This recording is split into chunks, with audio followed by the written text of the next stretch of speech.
अपने ही चंचल मन को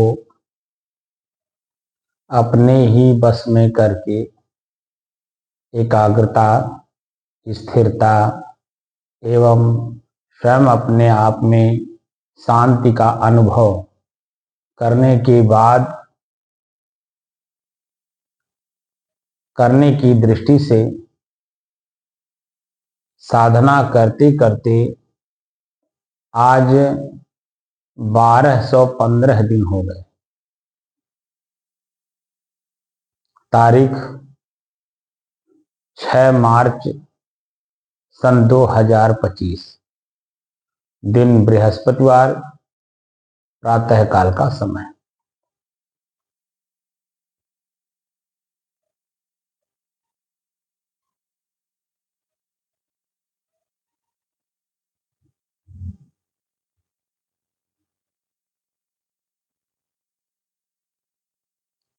पच्चीस फरवरी सन 2025 से पुनः दृष्टादृश्य के रूप में अपने ही श्वास को देखने का प्रारंभ किया गया। देखने का मतलब महसूस करना। मेरा अपना ही श्वास देखना है तो कैसे देखना है कि कैसे चल रहा है। मेरा अपना ही श्वास कैसे चल रहा है। मन में किसी प्रकार की चिंता, चिंतन, तनाव अगर होगा तो आपके श्वास की गति तेज चलेगी, आपको महसूस भी नहीं होने देगा। क्योंकि मन जब शांत रहता है तभी शरीर और शरीर के इंद्रियों और उनके विषयों के बारे में देख सकता है, जान सकता है, महसूस कर सकता है। लेकिन जब वो खुद ही अपने आप में नहीं है तो आपके अपने शरीर और शरीर के इंद्रियों के विषयों के बारे में वो कुछ भी आपको नहीं बता पाएगा, क्योंकि खुद तनाव में है। और ये शरीर, जब आपका मन सामान्य रहता है तभी सुचारू रूप से चल पाता है, नहीं तो ये रोगी हो जाएगा। आप इसी में रह के सिर्फ कष्ट पीड़ा के अलावा सुख शांति आनंद कभी नहीं ले पाएंगे। और यही देखा भी जा रहा है, सब कुछ बाहर से संपन्न है, नौकर चाकर, बंगला, गाड़ी, 50 लाख की, 1 करोड़ की गाड़ियां उनके पास हैं, लेकिन मन बस में नहीं है, तनाव में जी रहे हैं। जो जिंदगी यानी प्रकृति हमें दी है आनंद उठाने के लिए, 60 साल, 50 साल, 75 साल, 80 साल, 100 साल, उसका हम आनंद नहीं उठा पाते, सुख नहीं भोग पाते और अपने आप को अपने ही दुखों से मुक्त नहीं कर पाते। बल्कि और जो वर्तमान में दुख है उसका कई गुना और दुख लेकर के हम अपने शरीर को छोड़कर 84 लाख योनियों में हम भ्रमण करने के लिए चले जाते हैं। अरे ये जब अपने श्वास को देखना प्रारंभ करेंगे तो अपने कर्म संस्कारों को भी देखा जाएगा कि मेरा हाथ इस जीवन में क्या क्या काम किया है, मेरा अपना ही आंख क्या क्या देखा है, मेरा अपना ही जीभ क्या क्या बोला है, किन किन वस्तुओं का स्वाद लिया है। यही पैर मुझे चला चला करके कहाँ कहाँ ले गया है। जब हम देखते हैं तो अपने आप पर ही तरस आता है, क्या मैं ऐसा भी कर सकता हूं? ये प्रश्न अंत में उठता है। तो आगे के लिए हम अपने कर्मों का सुधार कर सकते हैं। अपने हाथ को सेवा में लगा देंगे, आंख को महापुरुषों के दर्शन में लगा देंगे, जिनके द्वारा समाज को या मुझे आत्मबोध, आत्मज्ञान होने में यानी सफलता प्राप्त करने में हमें जरा सा भी हिचक नहीं हुआ, बल्कि उनके रास्ते पर चल करके मैं आत्मज्ञान को प्राप्त कर रहा हूँ। ऐसे महापुरुषों के दर्शन में अपने नेत्र को लगा देंगे, गुरुओं के, संतों के दर्शन में अपने आँख को लगा देंगे, और इसी आँख को बंद करके हम अपने आप को भी देखने के लिए इसे लगा देंगे। जब हम श्वास की गति को देखते हैं, मन कंसंट्रेट होता है, एकाग्र होता है। उस समय में सिर्फ इसीलिए आप लोगों से कहता हूं कि लगातार 2 घंटे तक अपने श्वास पर मन को केंद्रित करिए और चेतना में रहते। हमारी दशा पे मत जाइए कि मैं जैसे ही आंख बंद करता हूं और अपने श्वास को ज़्यादा से ज़्यादा 1-2 मिनट 5 मिनट तक देखता हूं, तो मेरी स्थिति क्या होती है ये आप लोग सहज बाहर से देखते हो कि नींद आ जाती है। वह नींद नहीं होती है, बल्कि हमारी अपनी स्वरूप स्थिति होती है, लेकिन आप लोग उसके बारे में इसलिए नहीं जान पाएंगे क्योंकि आप लोगों ने अभ्यास करके उसे देखा नहीं, जाना नहीं, समझा नहीं और उस स्थिति तक अपना अनुभव किया नहीं।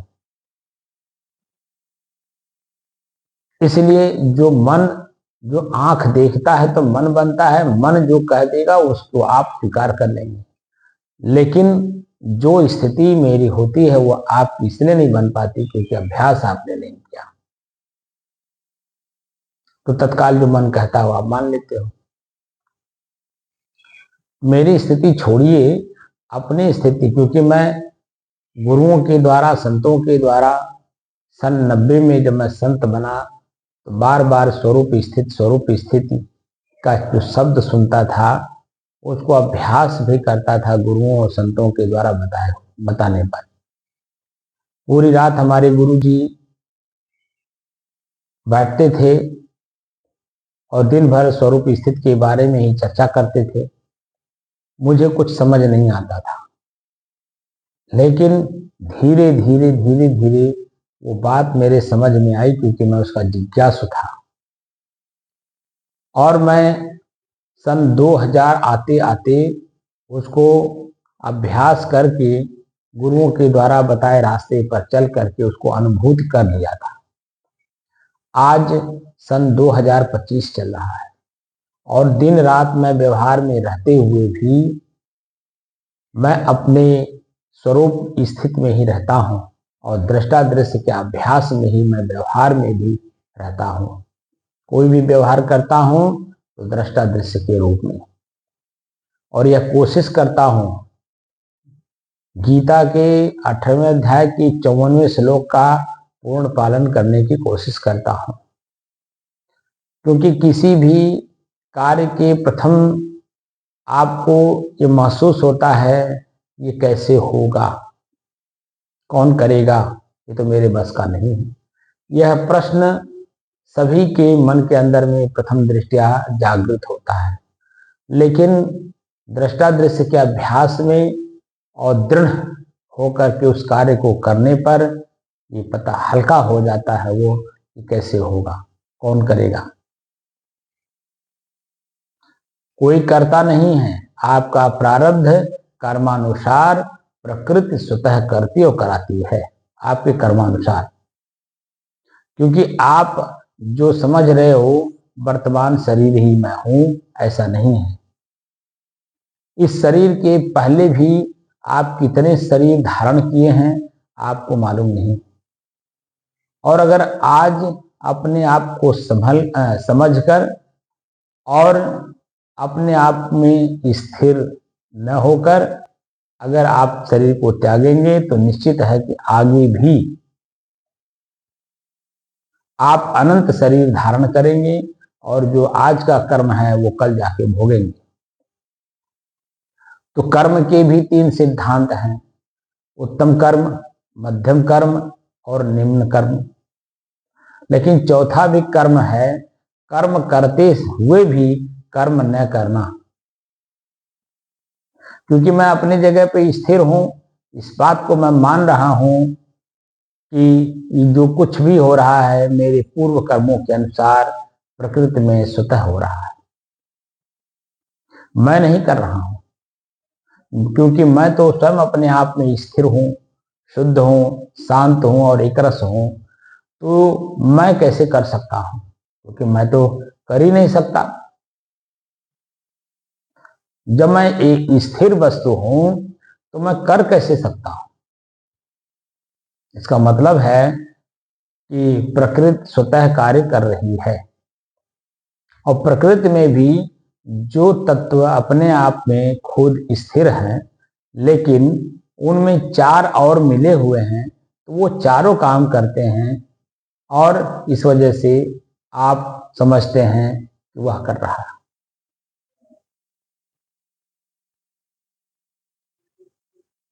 आप समझने का प्रयास जब करेंगे तो हर बात समझ में आ जाएगा। यही बात हमने भी संतों से, ऋषियों से, मुनियों से, गुरुओं से जानने की और सदग्रंथों से जानने का कोशिश किया हूं, तब जाकर के मेरी दृष्टि उस लेवल पर पहुंची और मैं इस समझ को आप लोगों के सामने रखने का प्रयास कर पा रहा हूं।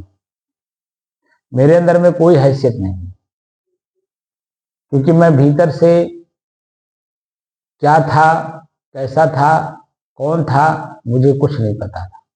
लेकिन धन्य है संत महापुरुष कि उन्होंने अपने गोद में लेकर के ज्ञान रूपी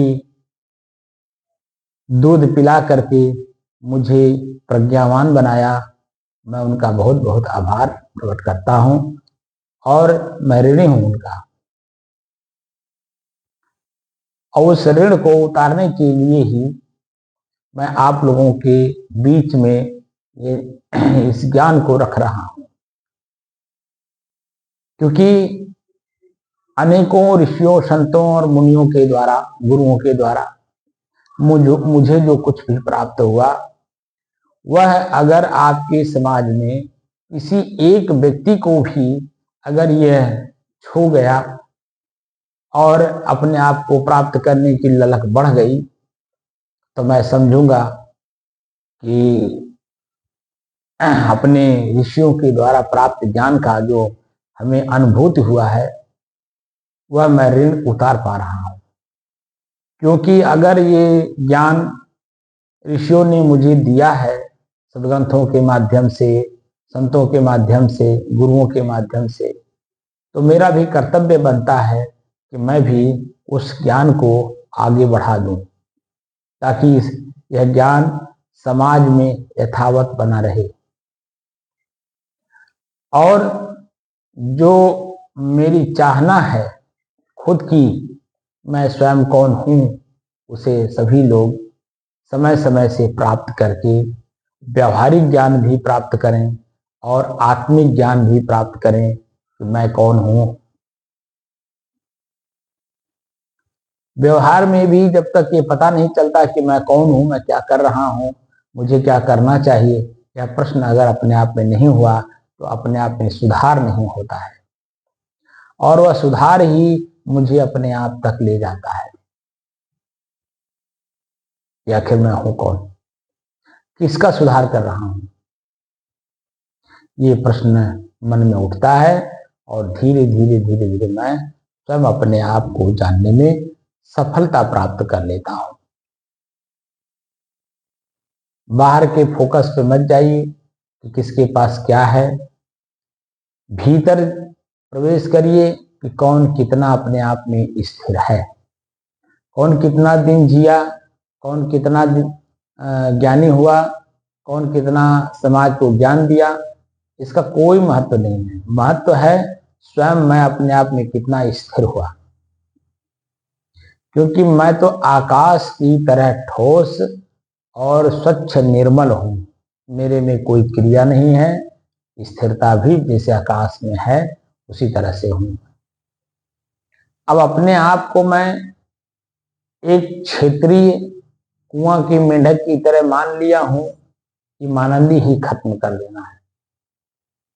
जिस दिन मानंदी खत्म हुआ, निश्चित है कि आप जिस तरह से हो वह स्थिति आपको अनुभूति होगी, और अनुभूति होकर के वही आप हो जाएंगे। सारा संसार आपका है, आप सारे संसार के हो। जैसे आकाश के नीचे सभी लोग हैं, समुद्र भी आकाश के नीचे ही है। और किसका उदाहरण दिया जाए? अब आकाश के नीचे आकाश नहीं होता, आकाश अपने में खुद विशाल है। हमारे पृथ्वी जैसे ग्रह कितने उसके नीचे हैं। मनुष्य ढूंढने में लगा हुआ है, लेकिन उसे जानने में अभी असमर्थ है कि कितना बड़ा आकाश है। बस आप अपने आप को जान जाइए, ये बहुत बड़ी बात है। आकाश को ढूंढने चलेंगे तो सदगुरु कबीर कहते हैं, जो अपने आप को नहीं जाना वो संसार को भी जान के क्या करेगा। सारा संसार तो उसी में डूबा हुआ है, लेकिन फिर भी जो अपना दुख है उसे मिटा नहीं पाया और संसार को चला था देखने। इसलिए अपने खुद को जानने के लिए ही दृष्टा दृश्य का अभ्यास करिए, और अभ्यास करते करते एक स्थिति आपकी ऐसी बन जाती है जो नींद की होती है। और जो नींद की स्थिति होती है वही आपकी अपनी है, लेकिन तत्काल में वह आप नहीं समझ पाएंगे। लेकिन फिर भी अनुभूत करिए कि श्वास को देखने से पहले मेरे शरीर की स्थिति क्या थी, मेरे मन की स्थिति क्या थी, मेरे शरीर के इंद्रियों की स्थिति क्या थी। और ध्यान के बाद जब ध्यान खत्म हो अपने स्वरूप का दृष्टा दृश्य का अभ्यास, उस समय में फिर देखिए कि मेरे शरीर की स्थिति वर्तमान में क्या है। तो आपको खुद महसूस होगा कि जब हम दृष्टा दृश्य के अभ्यास करने के लिए बैठे हैं तो मेरे मन में चंचलता, शरीर में थकान, दबाव, तनाव, दर्द, पीड़ा तमाम तरह का महसूस होता है। लेकिन जब आप ध्यान से उठने लगते हैं यानी साधना से, तो आप उस समय में अपने शरीर को जब आकलन करते हैं, देखते हैं कि न कहीं दर्द है, न कहीं तनाव है, न कहीं पीड़ा है, न मन में चंचलता है, कुछ नहीं, बिल्कुल एकदम शांत। और अंदर से इच्छा होती है कि ऐसे ही बैठे रहें, लेकिन मन कहता है नहीं, अब आपका समय पूरा हो गया, अब दूसरे काम में लगना चाहिए। तो आपको ले जा करके जो स्थिति बनी थी उसको भी बिखेर देता है। ये जो जिज्ञासु हैं मोक्ष के, ये उनके लिए है। लेकिन आप लोगों के बीच में इसलिए मैं इन सब बातों को रख दे रहा हूं कि ताकि मोक्ष क्या होता है ये खुद भी आप लोग देख सकते हो। किसी भी वस्तु में, व्यक्ति में, स्थान में जो हमारी आसक्ति हो गई है, उसमें अनासक्त भाव का होना और अनासक्त भाव मेरे जीवन में आ जाना, किसी के बिना जैसे भाव रहता है कि नहीं रह पाएंगे, हम सब के बिना रह लेंगे, अकेले रह लेंगे, किसी की कोई जरूरत नहीं, ये भाव जब आ जाता है तब आपकी मोक्ष की स्थिति अपने आप में खुद दिखाई देती है। क्योंकि हर कला स्वयं सीखना होता है। झाड़ू लगाने से लेकर के व्यवहारिक तौर पे जितने भी काम शरीर के लिए हैं वो सब स्वयं करना होता है, तब किसी में आसक्ति नहीं रहती है।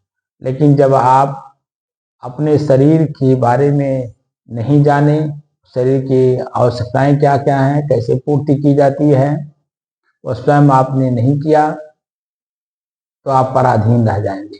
कपड़ा धोने नहीं आता तो कपड़ा आपका कौन धोएगा, कोई दूसरा ही धोएगा। तो उसके लिए आप परेशान होंगे, दुखी होंगे, मेरा कपड़ा कैसे साफ हो।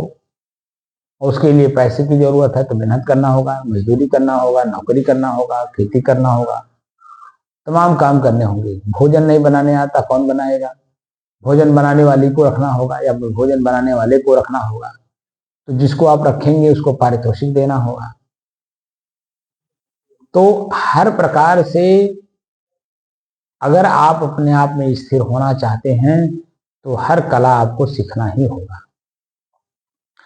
स्ववस्थता, स्वतंत्रता और स्वच्छंदता, ये तीन ऐसे शब्द हैं जिसमें मोक्ष स्थिति अपने आप झलकती है। और जब तक ये तीन स्थिति आपके जीवन में नहीं आई, आप किसी भी प्रकार से मुक्त नहीं हैं। मुक्त को देख भी नहीं सकते, जान भी नहीं सकते, और समझना तो दूर की बात। क्योंकि समझदारी तो तब आती है ना जब हम शांत होकर के दूसरे की बातों को सुनते हैं और खुद अपने विचारों में उसे सामंजस्य बैठाने की कोशिश करते हैं। धीरे धीरे समझ बढ़ती है। आज जो हमारी स्थिति समझदारी की है वह आज 53 साल की अवस्था के बाद हुई है। 53 साल लगभग मेरा उम्र होने वाला है। 10 अप्रैल जब आ जाएगा तो समझिए मेरा उम्र 53 साल हो जाए। और 20 साल की अवस्था से लेकर के और 53 साल की अवस्था तक, यानी 35 साल लगभग, मुझे जानते, देखते और समझते लग गया। और फिर भी कहीं न कहीं कोई न कोई कमी रह जाती है। खोजता रहता हूं अपने आप में, व्यवहार करता रहता हूं, आप लोगों के बीच में आता रहता हूं और अपने आप में खोजता रहता हूं कि मेरी कमी कहाँ रह गई। तो दिखाई देता है कि ये कमी है, ये कमी है, ये कमी है। तो धीरे धीरे मैं उसे दूर करने की कोशिश करता हूँ। हमारा शरीर, हमारे शरीर के अंग, आंख, नाक, कान, हाथ, पैर, मन, मस्तिष्क, चिंतन, जो कुछ भी है, ये सब मेरे हैं, मेरे से अलग हैं। इनके ऊपर मेरा कोई कमांड अभी तक ले नहीं बन पाया, यानी पकड़ नहीं बन पाया। ये मुझे अपने आप को जकड़े हुए हैं, ऐसा दिखाई देता है। लेकिन फिर भी कोशिश करता हूं क्योंकि जिज्ञासु हूं और मैं चाहता हूं कि जो गुरुओं के द्वारा, संतों के द्वारा, ऋषियों और मुनियों के द्वारा मुझे ज्ञान और प्रज्ञा दोनों प्राप्त हुए हैं, इनका उपयोग करके जो मेरी स्वयं की स्थिति है उस स्थिति में मैं लौट जाऊं। आगे मुझे न शरीर धारण करना हो और न ही शरीर के द्वारा जो कष्ट, पीड़ा हमें मिलता है वह न हमें प्राप्त हो। इसलिए जिज्ञासुओं की तरह काम करिए आप लोग और धीरे धीरे धीरे धीरे आपकी भी स्थिति ऐसे बनने लगेगी जिसमें कि आपका अपना खुद का जो स्थिति है वह स्थिति आपको खुद बनती चली जाएगी। तो श्वास कैसे चल रहा है,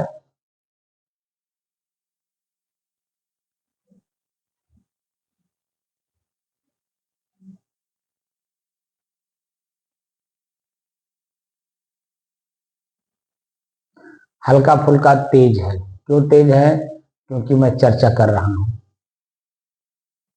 चिंतन कर रहा हूं, करा रहा हूं, इसलिए मेरा श्वास हल्का सा तेज है।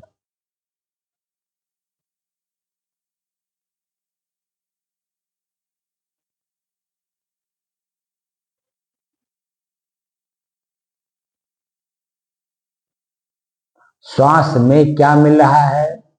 तो दिखाई दे रहा है कि वर्तमान समय प्रातः काल का समय है जिसमें हवा में ठंडी है, कुछ लगता है कहीं बरसात या पत्थर गिरा है जिसके कारण हवा में ठंडी है। हवा में ठंडी के होने की वजह से मुझे ठंड और शीतलता का अनुभव करा रहा है।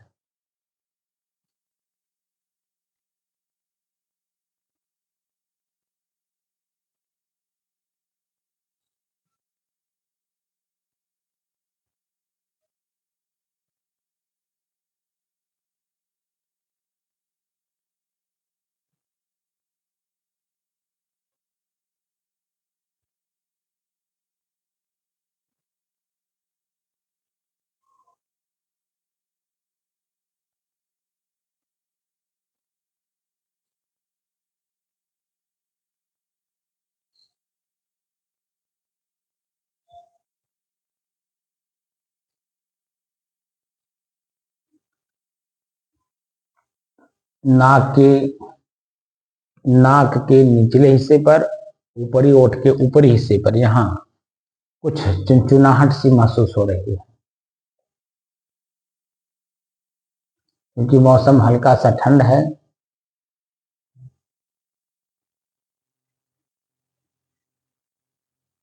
ठंड होने की वजह से मांसपेशियों में सिकुड़न है, जिसकी वजह से मुझे चुनचुनाहट महसूस हो रहा है।